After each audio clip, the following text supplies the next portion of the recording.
Hi everyone. आज हम लोग स्टार्ट करने वाले हैं ट्रिग्नोमेट्री और अ सर्कुलर फंक्शन। तो अभी तक जो हम लोग ट्रिग्नोमेट्री जो पहले से पढ़े हैं वो हम लोगों ने राइट एंगल ट्रायंगल को ड्रॉ करके सारे फॉर्मूले को डिराइव किया, ठीक है। तो आज हम लोग पढ़ेंगे एक सर्कल के फॉर्म में ट्रिग्नोमेट्री को, ठीक है। तो अब ये सर्कल के फॉर्म में ट्रिग्नोमेट्री को क्यों पढ़ रहे हैं हम लोग? क्योंकि हम लोगों को पता है कि एक कंप्लीट एंगल 360 होता है। तो 360 मतलब वो एक सर्कल के फॉर्म में आएगा, है ना। तो इसलिए हम लोग एक सर्कल के फॉर्म में, और वो इसलिए भी ज़रूरी है क्योंकि अभी तक जो हम लोगों ने जो पढ़ा है वो सिर्फ 0 to 90 डिग्री के बीच में जो सारे एंगल्स होते हैं उनका वैल्यू हम लोगों ने फाइंड किया। मतलब अगर साइन 30 का वैल्यू फाइंड किया है, साइन 45 का, साइन 90 का, इस टाइप से हम लोगों ने वैल्यू फाइंड किया है, ठीक है। अब अगर हम लोगों को फाइंड करना होगा साइन 120 या साइन 180, तो अगर 90 डिग्री से अगर ज़्यादा का वैल्यू फाइंड करना है तो इसलिए हम लोग डिराइव करने वाले हैं अब एक फॉर्मूला, ठीक है। तो हम लोग स्टार्ट करते हैं ट्रिग्नोमेट्री और सर्कुलर फंक्शन। तो जैसा कि आप देख सकते हो कि मैंने यहाँ पे एक सर्कल बनाया है। तो इस सर्कल का जो सेंटर है वो बिल्कुल कार्टेशियन प्लेन का ओरिजिन है, आप देख सकते हो। और इसके ऊपर में कहीं पे भी सर्कल के सरकमफ्रेंस पे कहीं पे भी एक पॉइंट लिया है P, और इस पॉइंट का जो कोऑर्डिनेट है वो है x और y, ठीक है।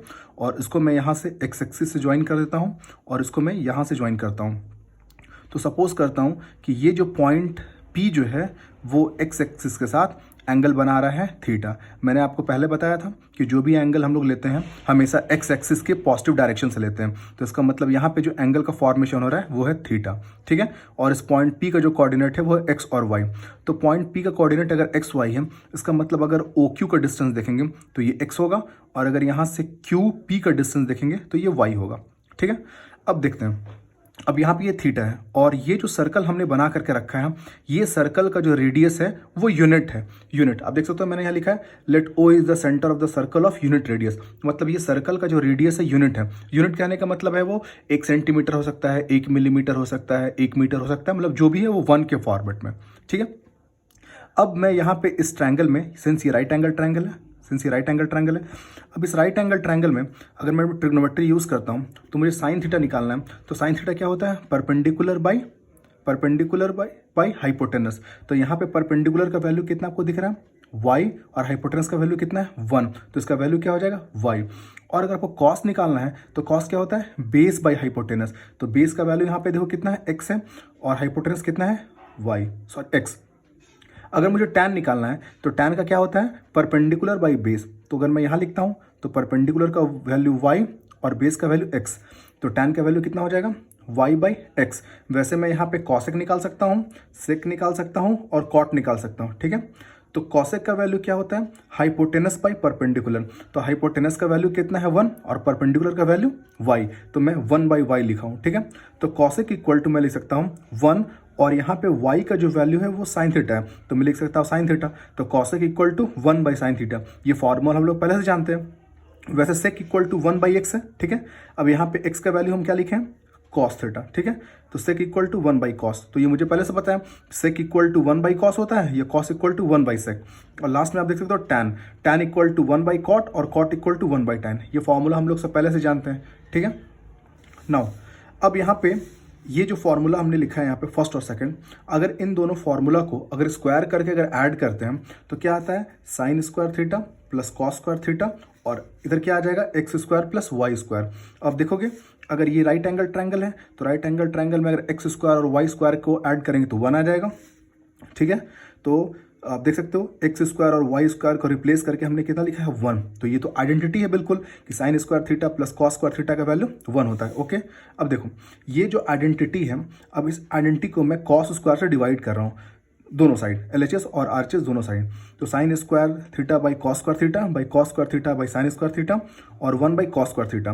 तो sine square by cos square tan square, cos square cancel 1, और 1 बाई कॉस स्क्वायर का वैल्यू क्या होता है? Sec square. तो सेक स्क्वायर, तो टैन स्क्वायर प्लस 1 का वैल्यू कितना आ जाएगा? सेक स्क्वायर थीटा, ठीक है। अब इसी आइडेंटिटी को एक बार हम लोग क्या करते हैं, ये जो आइडेंटिटी है हमने पहले इसको किससे डिवाइड किया? कॉस स्क्वायर से। हम लोग डिवाइड कर रहे हैं साइन से, अब साइन स्क्वायर से। तो sine square by sine square, cos square by sine square, और 1 by sine square. Sine square cancel 1, cos square by sine square कितना आ जाएगा? कॉट स्क्वायर, और 1 बाई साइन स्क्वायर क्या होता है? वन बाई साइन तो कॉसेक होता है, तो वन बाई साइन स्क्वायर क्या हो जाएगा, कॉसेक स्क्वायर। तो ये भी एक आइडेंटिटी है, one plus cot square theta equal to cosec square theta. तो ये जितना भी फॉर्मूला है ये हम लोग प्रीवियस क्लास में पहले पढ़ चुके हैं, बट ये भी स्टार्टिंग है, तो एक बार मैं सर्कुलर फंक्शन में इसे ब्रशअप करा दिया।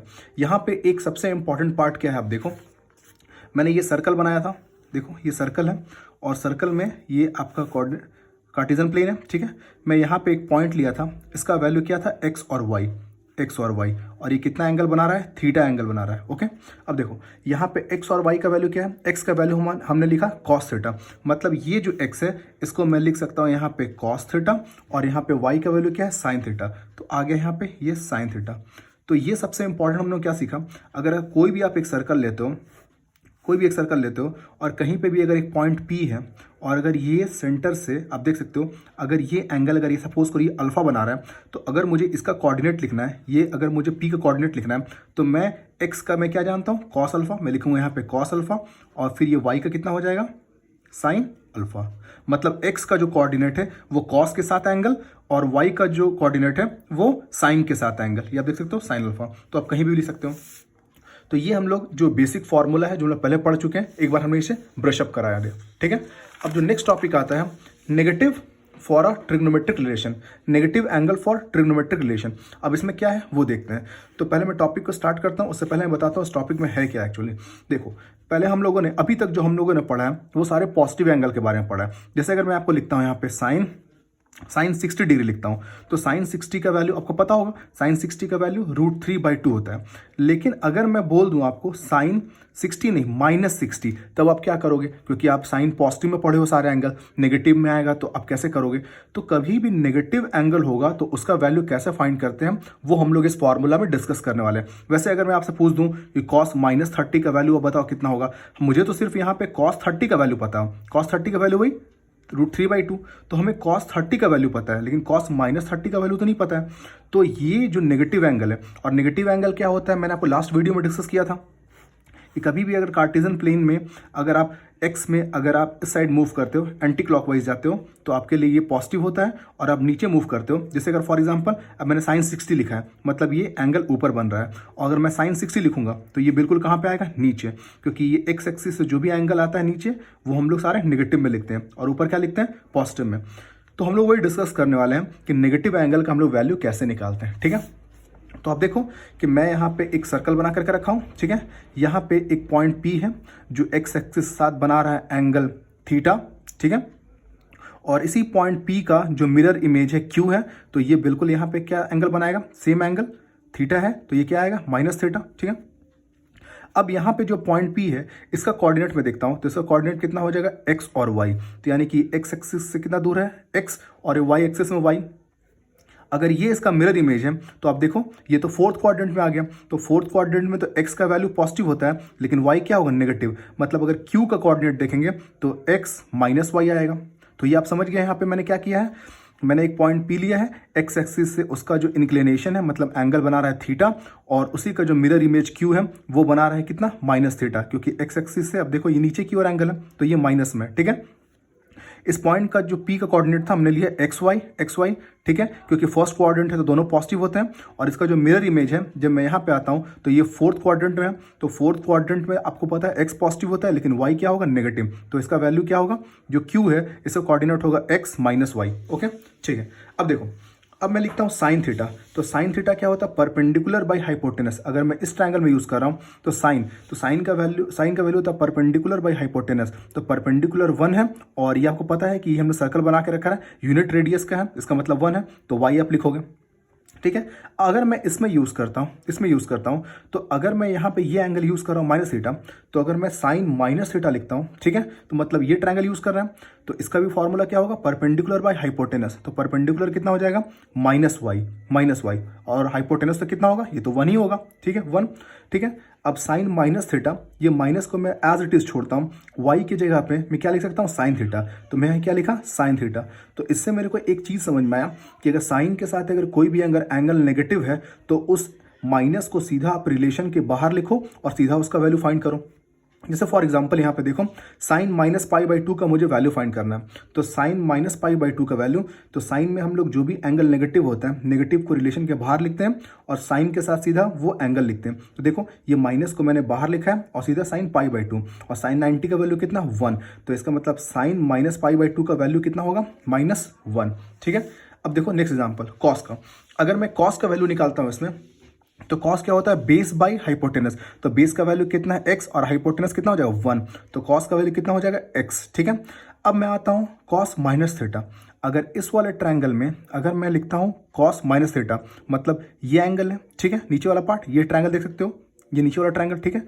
तो इसका ये फॉर्मूला क्या होगा कॉस माइनस थीटा का बेस बाई हाइपोटेनस। तो इसके लिए बेस यही है और हाइपोटेनस कितना होगा 1। तो इसका मतलब आप लिख सकते हो cos minus theta equal to, इसका भी वैल्यू कितना हो जाएगा बेस x है, ठीक है। और यहाँ पे कॉस माइनस थीटा, अब यहाँ पे x की जगह पे क्या लिख सकते हो कॉस थीटा। तो इसका मतलब कॉस में क्या होता है, कॉस में अगर एंगल माइनस है तो आप सीधा उसका प्लस वैल्यू लिखो। इसका मतलब अगर कॉस अगर माइनस पाई बाई 4 है तो सीधा आप कॉस पाई बाई 4 का वैल्यू निकाल सकते हो। पाई बाई 4 मतलब कितना 45 डिग्री, और 45 डिग्री का वैल्यू कितना होता है 1/2। तो इसका मतलब एक चीज़ बहुत इंपॉर्टेंट ये दो से मैं बता सकता हूँ कि अगर आपको साइन, अगर आप देखो यहाँ पे, अगर आपको साइन अगर 60 निकालना है, साइन 60, तो इसका वैल्यू कितना होगा √3/2। ओके। अगर आपको साइन यहाँ पे -60 निकालना है तो आप क्या करोगे, साइन में जब एंगल माइनस होता है तो उसको हम लोग सीधा बाहर लिखते हैं। इसको हम लिख सकते हैं यहाँ पे साइन 60, ठीक है, माइनस, और साइन 60 का वैल्यू √3/2। तो इसका मतलब साइन 60 का वैल्यू √3/2 और साइन -60 का वैल्यू -√3/2। ठीक है। अगर मुझे यहाँ पे cos 30 का वैल्यू लिखना है, cos 30, तो cos 30 का वैल्यू कितना होता है मुझे पता है √3/2। ठीक है। और अगर मुझे अगर cos अगर -30 का वैल्यू निकालना है, -30, तो cos माइनस थीटा क्या होता है, सीधा हम लोग लिखते हैं cos थीटा, मतलब cos 30 डिग्री। तो इसका वैल्यू √3/2, मतलब cos थीटा और cos माइनस थीटा का वैल्यू दोनों में क्या होता है सेम। जस्ट अभी मैंने यहाँ पे डिस्कस किया कि cos थीटा का और cos माइनस थीटा का हम लोग क्या लिख सकते हैं cos थीटा। ठीक है। अब देखते हैं हम लोग tan का। तो tan थीटा इक्वल टू लिखते हैं sine theta by cos theta, मुझे पता है, ठीक है। अगर इसमें लिखना ये ट्रायंगल में देखो ऊपर वाले में अगर मैं साइन थीटा लिखूंगा तो परपेंडिकुलर बाई बेस, तो परपेंडिकुलर कितना है y और बेस कितना है, सॉरी साइन थीटा का वैल्यू क्या होता है साइन बाई कॉस होता है, ठीक है। तो अब साइन बाई कॉस अगर पॉजिटिव है तो बिल्कुल ऐसे लिखता हूँ। अब आता हूँ अगर tan अगर मुझे माइनस थीटा लिखना है तो tan माइनस थीटा लिखूंगा तो लिखूंगा sine minus theta by cos minus theta, ठीक है, बिल्कुल ऐसे लिख सकता हूँ। अब देखो साइन माइनस थीटा जो होता है, देखो साइन माइनस थीटा को मैं क्या लिख सकता हूँ, माइनस को बाहर करके साइन थीटा, तो यहाँ पे लिख सकता हूँ माइनस साइन थीटा। और कॉस माइनस थीटा क्या होता है, cos minus theta cos theta ही होता है। तो इसका मतलब साइन बाई कॉस क्या होता है, साइन बाई कॉस टैन, और यहाँ माइनस है तो माइनस टैन। तो tan माइनस थीटा का वैल्यू कितना लिख सकते हो आप, सीधा माइनस को बाहर करो और क्या लिखोगे सीधा tan थीटा। तो इसका मतलब एक एग्जांपल देखो, अगर मुझे tan π/4 मतलब tan -45 का वैल्यू निकालना है, तो अगर एंगल माइनस में है और रिलेशन tan में है तो सीधा माइनस जाएगा बाहर। आप देख सकते हो कि अगर जो रिलेशन के साथ एंगल में जो माइनस है, माइनस सीधा बाहर गया, और आप ये लिख सकते हो। तो आप लिखो इसको माइनस, ये जो माइनस सीधा बाहर गया tan π/4, ठीक है। और tan π/4 मतलब 45 का वैल्यू कितना होता है 1, माइनस है तो -1, ठीक है। तो आप देख सकते हो, वैसे मैं यहाँ पे कॉसेक का निकाला हूँ, आप देख सकते हो बिल्कुल सिंपल है। तो यहाँ पे सबसे इंपॉर्टेंट क्या आपको समझना है यहाँ पे कि साइन का उल्टा क्या हुआ कॉसेक। तो साइन और कॉसेक में अगर आप नेगेटिव एंगल निकालना चाहते हो, तो साइन -30 निकालना चाहते हो, तो आप सीधा माइनस को बाहर लिखोगे तो माइनस साइन 30, मतलब साइन 30 का जो वैल्यू होगा उसके साथ आप नेगेटिव लगा दो।